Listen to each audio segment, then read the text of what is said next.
मित्रांनो, तर चला मग आजचा ब्लॉग एकदम खास होणार आहे. कारण की आज आपल्या शुभम भाऊंनी लावली ऋषिकेश भाऊंसोबत पैंज. चला तर मग ती पैंज कशी आहे बघू. नमस्कार भावांनो आणि त्यांच्या मैत्रिणींनो. सगळे पार्किंग मध्ये जमल्यानंतर ना थेट निघाले ओझरच्या दिशेने. कारण की आपलं कॉम्पिटिशन अजून बाकी होतं. मग थेट आलो भारकादेवी आईस्क्रीम पार्लरला. आईस्क्रीम पार्लरला आल्यानंतर ना पैंज अशी होती की 20 मिनिटांमध्ये 8 ग्लास फालुदा संपवायचा आहे. तर आपल्या भाऊंनी तर 8 मिनिटांमध्ये 4 ग्लास संपवून टाकले होते.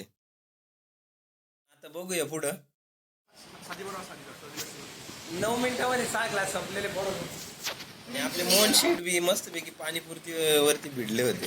त्यांनी पण 5-6 प्लेटा संपवले तरी पण त्यांना काही कॉम्पिटिशन वगैरे काही नव्हतं. तर मग बघूया कोण जिंकते. टेन्शन ना घेऊ, टेन्शन ना घेऊ.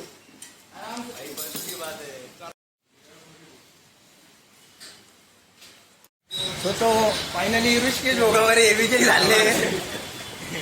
सगळे बरोबर बघतील. युट्यूब वरती आज संध्याकाळी अपडेट दिली जाईल. लॅनमॅन सगळे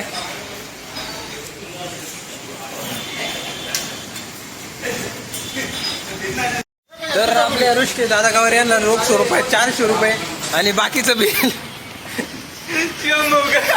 शिवम भाऊ यांच्याकडनं हस्तांतरित करण्यात येत आहे. तर भावांनो, आपल्या मोहन फोकाने तो कॉम्पिटिशन पुढल्या 8 तारखेला आहे. 8 तारखेला आहे मार. हा, ते पण असंच काही आहे. ते 4,000 रुपयाचं आहे.